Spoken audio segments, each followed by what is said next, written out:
Greenland the movie finally gets a sequel. Is the disaster only in the plot? Let's find out. You've seen it before, haven't you? Once more unto the bridge, dear friends. Again and again until we're both dead. There's only like 12 stories. They change around little details, but they're all pretty much the same.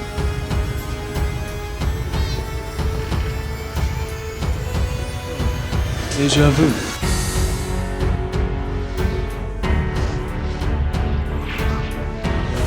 Something very familiar about it. Hello and welcome to You've Seen It Before, movie reviews to Connections in Mind. Greenland 2 Migration is the sequel to 2020's Greenland. It is once again directed by Rick Romanois and once again stars Gerard Butler and Miranda Baccarin as two of the survivors of a cataclysmic comet impact on the Earth, and they have taken shelter in the bunkers in Greenland. However, events have proceeded beyond that, and they are forced to flee their bunker in order to seek a safe haven for humanity inside the very crater which doomed the Earth in the first place.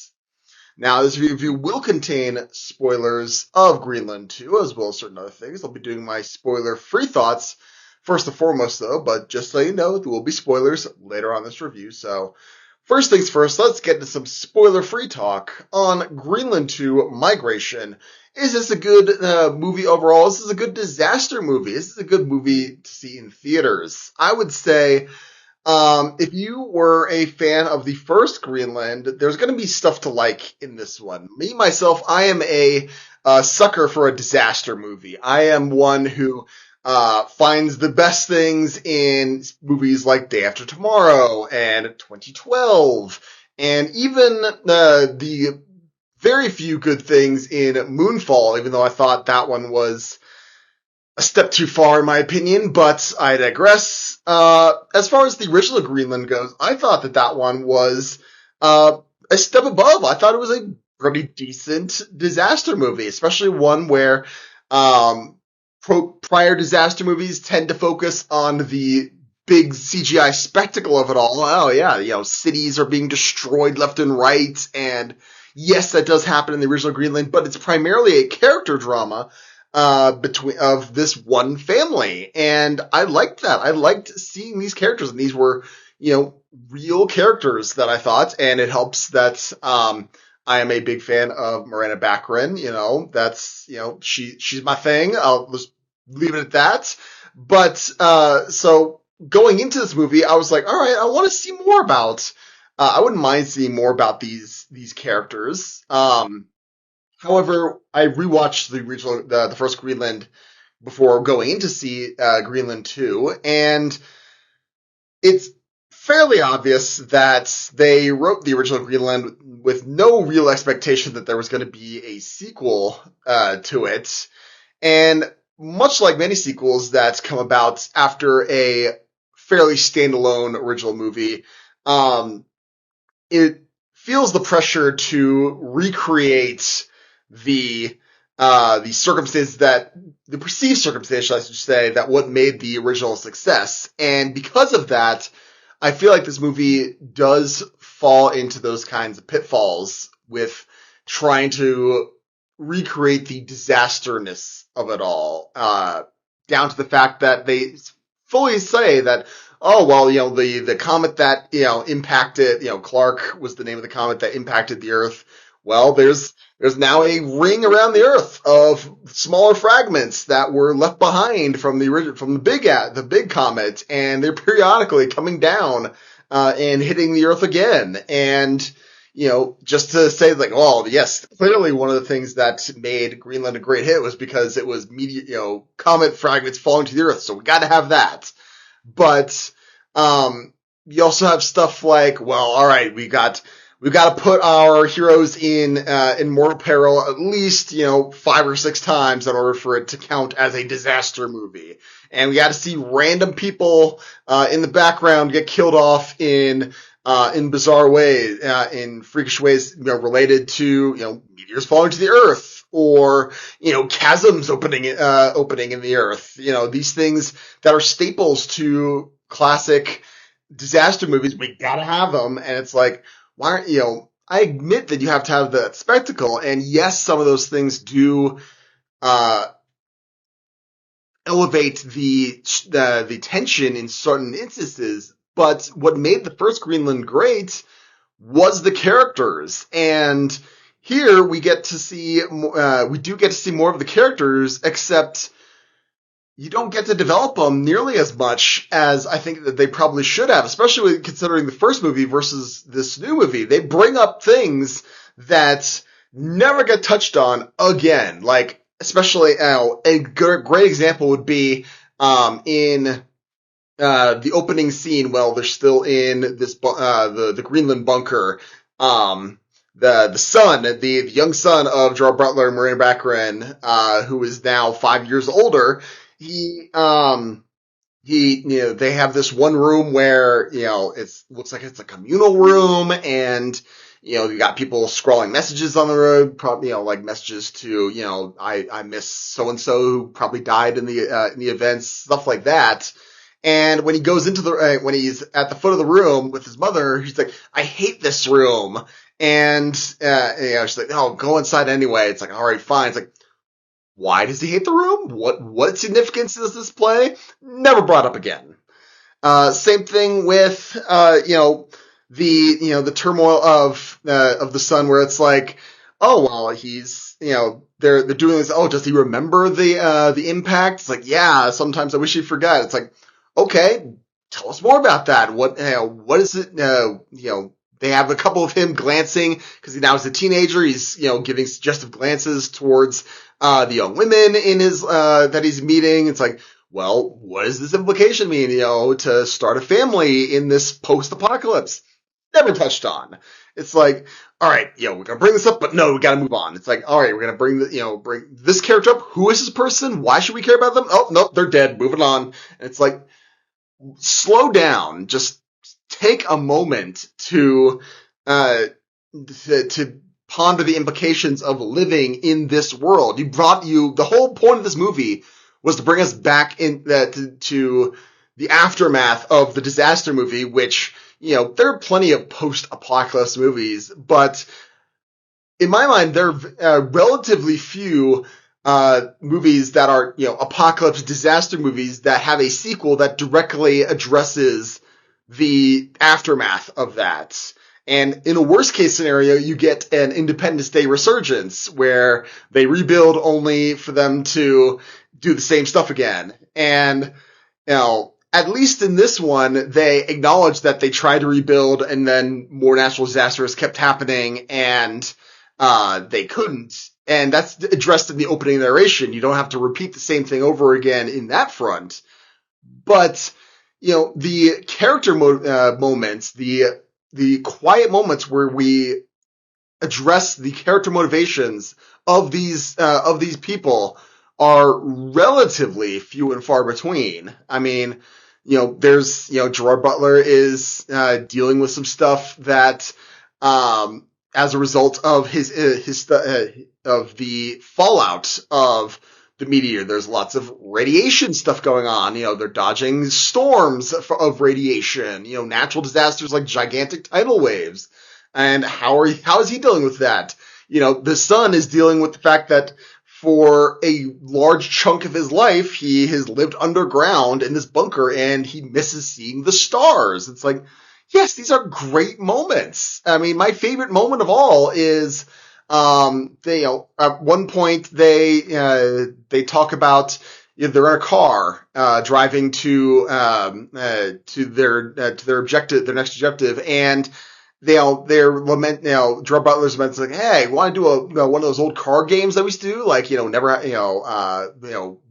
which is better, or I Spy or something like that. And, the son's like, nah, I don't want to do that, classic teenager thing. But then later, he brings up the thing where it's like, I want to, would you rather, be, I forget the exact would you rather, example of it, but it's like, no, that's a great character moment, and we took the time to experience that. I want more of that in this, but no, we have to have like, all right, we get 60 seconds of that, and then boom, off to the next objective, and it's like, why? I mean, and the irony of that, wouldn't mind that so much if they didn't bring up so much extra lore that, they just barely touch upon, and this would be fine in like a miniseries sort of thing, where it's like, all right, here's what the survivors are dealing with. They're still dealing with,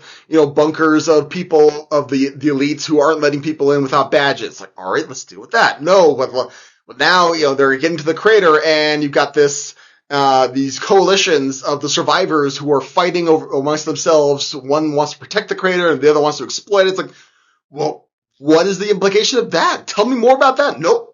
Off to the next thing. It's like, seriously, take a moment to pick one or the other thing, do all of that. Otherwise, just don't bring it up. It's like, why? And it's infuriating that, as all this is going on, it just turns into white noise. And by the end, it's like, I don't feel anything towards the end goal when I really should, especially how this ends, which, again, not a spoiler, but, you have a decent, by the time after the first, let's say 10 minutes or so, you know exactly how this is going to end. But that's not exactly the point. The point is that you appreciate the journey to how they get to that point, and you're supposed to feel satisfaction of that journey to get to that point, and I'm not entirely certain I do. And that's really, as a lead out from the first Greenland, which I actually did appreciate those characters. I liked their personality. I appreciated the struggles that they were going with. They were real human struggles of people in a, apocalypse scenario going through this thing. And I don't get as much of that in this movie as I did in the first one. So I have to say, if I was going to grade Greenland 2 Migration, give it a letter grade, I would say this is a C-. Unfortunately, there's just too much going on that's unresolved, so much that they could have done that they didn't. It's just, it feels like a mess, unfortunately, and they could have done so much more with these characters. They probably should have done more with these characters. And if I was going to weigh Greenland 2 Migration on the scale of unoriginality, I would say this weighs in at less than original. You've seen it before, but it could be worse.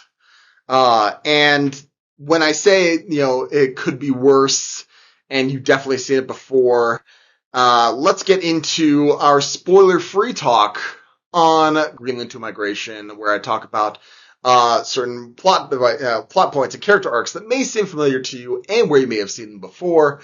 So, first things first, I want to talk about one point of comparison that was just, it's not exact, but it's a little too close for comfort, in my opinion. It makes me think, this whole thing is, the comet came down and wrecked the world, and now the survivors are trying to get to this point where, this place where they can live in peace, it's free of radiation, they can raise the children. It makes you think of Disney's Dinosaur, of all things. A lot of people might say it's, Land Before Time, but Land Before Time doesn't have an asteroid, so I'm gonna give the point to Dinosaur in that point, in this comparison, because that movie does have an asteroid come down, our heroes are forced from their home, and then they must find a safe sanctuary in a place that really looks, the mating grounds look pretty much like they are in a asteroid crater, so, you got that going for you. And then the, main character arc of Gerard Butler's character, there's a distinct Moses parallel to be made, between his character, and the person of Moses, but because it's a movie comparison, I'm going to point to the Ten Commandments, specifically because in the movie they frequently refer to the Clark crater as the Promised Land, and The fact that Gerard Butler's character dies, when they get to the crater, he gets to see this promised land and then promptly dies, very much like Moses, who God said, look upon the promised land once, upon which you will not enter. And it's like, very clear Moses allegory going on here. And also, Gerard Butler's character keeps saying, like, I gotta lead my family to safety. I gotta lead them to safety. Safety being the crater being the promised land. Ipso facto, you got this parallel going on here. So, that was something that was very clear in my mind, even as I was watching. It's like, all right, Moses going on, and maybe that's just me, but that's just kind of, I feel like I'm probably not alone in that comparison. So, those are my main thoughts on Greenland 2. What did you think of it? Did you like it? Did you not like it? Do you like it better than the original or not better than the original? Let me know in the comments down below. Thank you so much for watching. I appreciate whatever audience I can get. Be sure to look for my next movie review, which, if the schedule holds, I believe both Cold Storage and Good Luck, Have Fun, Don't Die come out on February 13th. And I'll be reviewing both of those on this channel, so be sure to look for that. And if you like this video or any other video on my channel, please give me a like, share, and especially a subscribe. I would very much appreciate it. Thank you so much for watching. Just remember, there is nothing new under the sun. And yes, you have seen it before.